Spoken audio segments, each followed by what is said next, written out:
Yes students, our next topic is chemical properties of metal कि metal की chemical property क्या होती है उसके बारे में बात करेंगे। हमने पिछले लेक्चर में फिजिकल प्रॉपर्टी के बारे में बात किया था कि कौन हार्ड है, सॉफ्ट है, डक्टाइल, मेलेबिलिटी, कंडक्टिविटी, इन सारी चीज़ों के बारे में हम बात कर चुके हैं।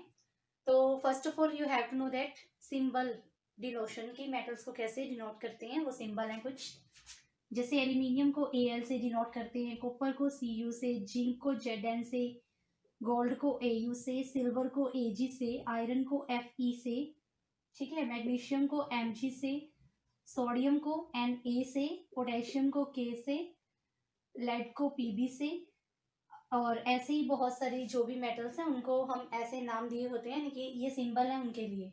ठीक है, इन सिंबल्स के बारे में आपको पता होना चाहिए। उसके बाद हमारे पास बात आती है कि जो मेटल्स हैं वो कैसे रिएक्शन करती हैं ऑक्सीजन की प्रेजेंस में, वाटर की प्रेजेंस में, या एसिड की प्रेजेंस में बेसिस के साथ। तो उसके बारे में पढ़ेंगे। तो जो फर्स्ट वन है action of oxygen with metal, कि जो ऑक्सीजन है, ऑक्सीजन को डिनोट करने के लिए सिंबल यूज होता है O2।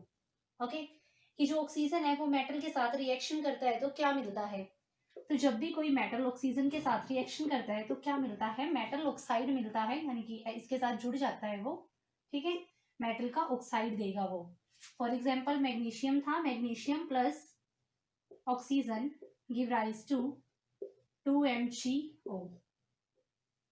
ये होगी मैग्नीशियम के लिए ऑक्सीजन के साथ रिएक्शन। ओके, और जो है कोई भी मेटल है जब ऑक्सीजन के साथ रिएक्शन करती है तो वो क्या बना देती है, मेटल ऑक्साइड बना देती है, यानी कि मेटल के ऊपर ऑक्सीजन की लेयर आ जाती है। ओके, अब जो सोडियम है और पोटेशियम है ये कैसे हैं, ये दोनों की दोनों बहुत ही रिएक्टिव मेटल्स हैं।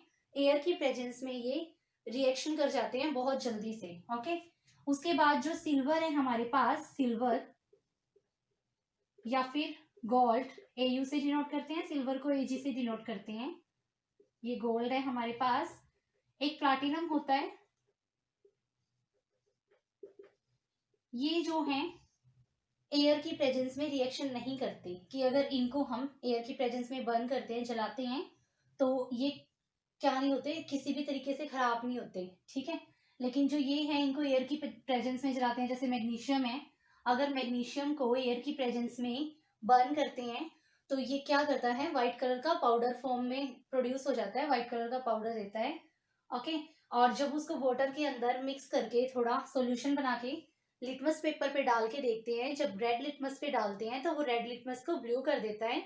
इससे क्या पता चलता है, इसका नेचर कैसा है, बेसिक बन जाता है, यानी कि जो मेटल ऑक्साइड मिला है इसका नेचर कैसा है, नेचर इसका बेसिक है।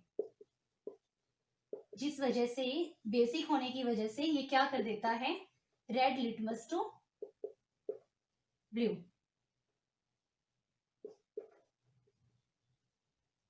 ये चीज याद रखनी है आपको।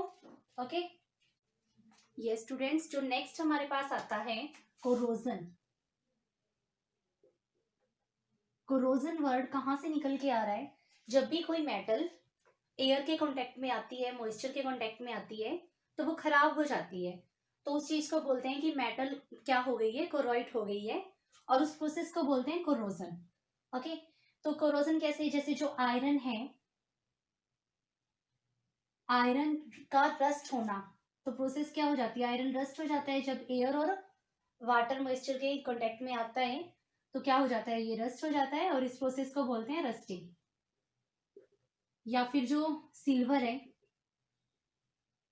उसके ऊपर ब्लैक कलर की कोटिंग हो जाती है, वो भी ऑक्सीजन की प्रेजेंस में आने की वजह से होती है। और जो हमारे पास कॉपर है इसके ऊपर ग्रीन कलर की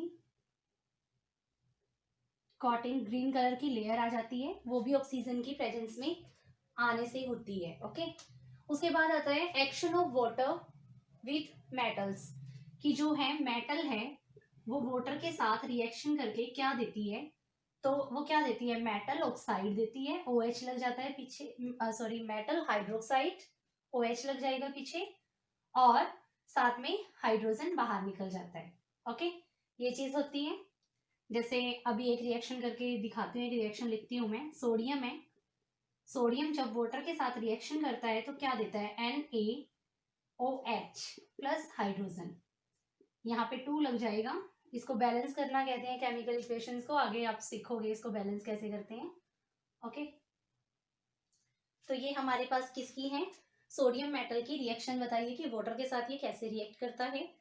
और जो सोडियम और पोटेशियम है, सोडियम एंड पोटेशियम, ये बहुत ही रिएक्टिव है, मोर रिएक्टिव है।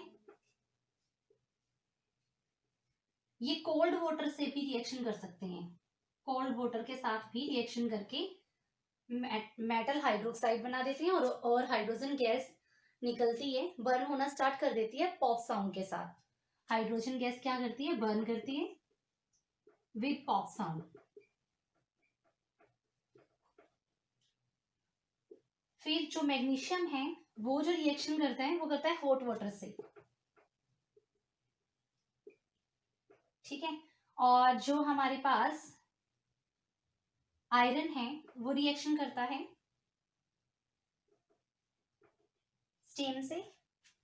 और उसके बाद जो हमारे पास गोल्ड, सिल्वर, प्लैटिनम है, ये क्या करते हैं, किसी भी तरीके के वाटर से रिएक्शन नहीं करते, यानी कि वाटर इनको खराब नहीं कर सकता, ठीक है। यस, जो हमारे पास सोडियम और पोटेशियम है ये बहुत ज़्यादा रिएक्टिव है, तो इनको हवा में ऐसे खुला नहीं छोड़ सकते, क्योंकि वाटर और ऑक्सीजन से ये रिएक्शन करके क्या कर देते हैं, बर्न होना स्टार्ट कर देते हैं। इस वजह से इनको केरोसिन ऑयल के अंदर डुबो के रखा जाता है ताकि ये रिएक्शन ना करें। और जो हमारे पास सिल्वर, गोल्ड और प्लैटिनम है, इनको नोबल मेटल्स भी बोला जाता है, क्योंकि इनके ऊपर ना तो एयर का इफेक्ट पड़ता है और ना ही वाटर का, ना तो एयर इन्हें कोरोइड कर सकती है और ना ही वाटर। इस वजह से इनको क्या बोलते हैं, नोबल मेटल्स। ओके, नेक्स्ट हमारे पास आता है action of acids on metal, की एसिड्स की रिएक्शन कैसी होगी मेटल्स के साथ, उसके बारे में बात करेंगे। तो जो हमारे पास एसिड्स हैं, एसिड्स देखिए कौन कौन से होते हैं। इसे बोलते हैं हाइड्रोक्लोरिक एसिड, आपकी बुक में टेबल में गिवन है, ये सारे एसिड्स उनके नेम, बेसिस उनके नेम ऐसा गिवन है, मैं आपको बताती हूँ थोड़ा बहुत। तो यहाँ पे क्या है, हाइड्रोक्लोरिक एसिड है, H2SO4, सल्फ्यूरिक एसिड है, HNO3, नाइट्रिक एसिड है, ऐसे ही बेसिस हैं NaOH, सोडियम हाइड्रोक्साइड है, पोटेशियम हाइड्रोक्साइड है। तो ये बेसिस हैं, ये क्या है, एसिड्स हैं। इनको इन कंपाउंड्स फॉर्मूले से डिनोट किया जाता है। अब जो है, जो एक्शन है एसिड्स की मेटल के ऊपर, वो कैसी रहती है, metal plus acid give rise to salt plus hydrogen. कि ये क्या देता है, साल्ट और हाइड्रोजन दे देता है। जैसे हम किसी मेटल का एग्जांपल लेके देख लेते हैं, Na है हमारे पास, उसको HCl से रिएक्शन करवाई तो वो क्या बना देगा, क्या देगा हमें, NaCl प्लस H2।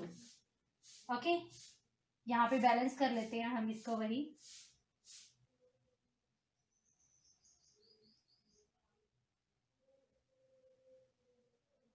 ओके, इस तरीके से ये बैलेंस हो गई है। तो क्या होता है हमारे पास, जब भी कोई मेटल किसी एसिड के साथ रिएक्शन करती है तो क्या देती है, साल्ट दे देती है और हाइड्रोजन गैस निकलती है।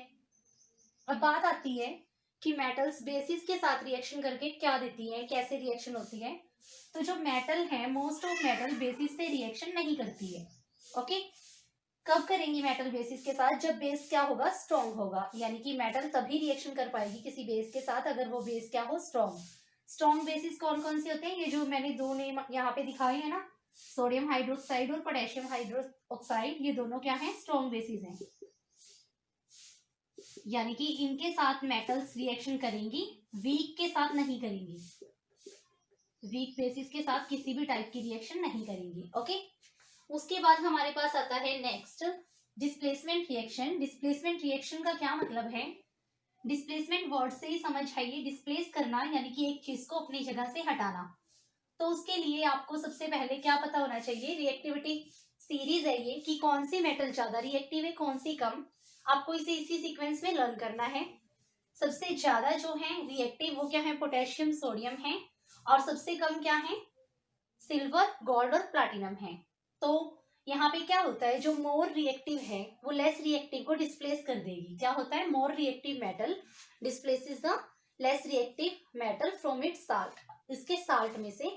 जैसे मैंने अभी आपको ये एसिड और बेसिस के फॉर्मूले बताए, ऐसे ही कुछ साल्ट्स के हैं, जैसे है कॉपर सल्फेट हो गया, जिंक सल्फेट हो गया, यानी कि मेटल के साथ उसका सॉल्यूशन है, साल्ट सॉल्यूशन है। ओके, तो अब लगा लीजिए, मैं कोई एक एग्जांपल लेके बताती हूँ आपको कि मैंने आयरन को कॉपर सल्फेट के साथ रिएक्शन करवाई तो मेरे को क्या मिलेगा। आयरन क्या है, यहाँ पे ज्यादा रिएक्टिव है, रिएक्टिविटी नीचे की तरफ आते हुए डिक्रीज हो रही है। तो जो ज्यादा रिएक्टिव है वो क्या करेगा, लेस रिएक्टिव को उसके प्लेस से हटा देगा और खुद उसका प्लेस ले लेगा। ओके, तो क्या होगा रिएक्शन में, ये क्या बना देगा, आयरन सल्फेट प्लस कॉपर, यानी कि कॉपर को इसने क्या कर दिया, बाहर निकाल दिया। कहते हैं ना, जो ज्यादा स्ट्रॉन्ग होता है वीक पे रोब मारता है कि वीक को उसकी जगह से हटा सकता है। तो ऐसा ही काम मेटल्स के केस में है, जो ज्यादा रिएक्टिव है वो लेस रिएक्टिव मेटल को उसके प्लेस से क्या कर देगी, डिस्प्लेस कर देगी। तो इस तरह की रिएक्शन को क्या बोलते हैं, डिस्प्लेसमेंट रिएक्शन। ओके, ये लर्न करना है आपको। और यहाँ पे जो ये हाइड्रोजन दिखाया है ना, ये मेटल नहीं है, ये नॉन मेटल है, लेकिन हाइड्रोजन को बीच में लेकर के ये दिखा रहे हैं कि ये सारी मेटल्स हाइड्रोजन से ज्यादा रिएक्टिव है और ये नीचे वाली हाइड्रोजन से लेस रिएक्टिव है। ओके, ये रिएक्टिविटी की बात थी। अभी यहाँ पे हमारे पास जो मेटल की केमिकल प्रॉपर्टी है वो खत्म होती है। नेक्स्ट में हम करेंगे नॉन मेटल की केमिकल प्रॉपर्टीज। ओके,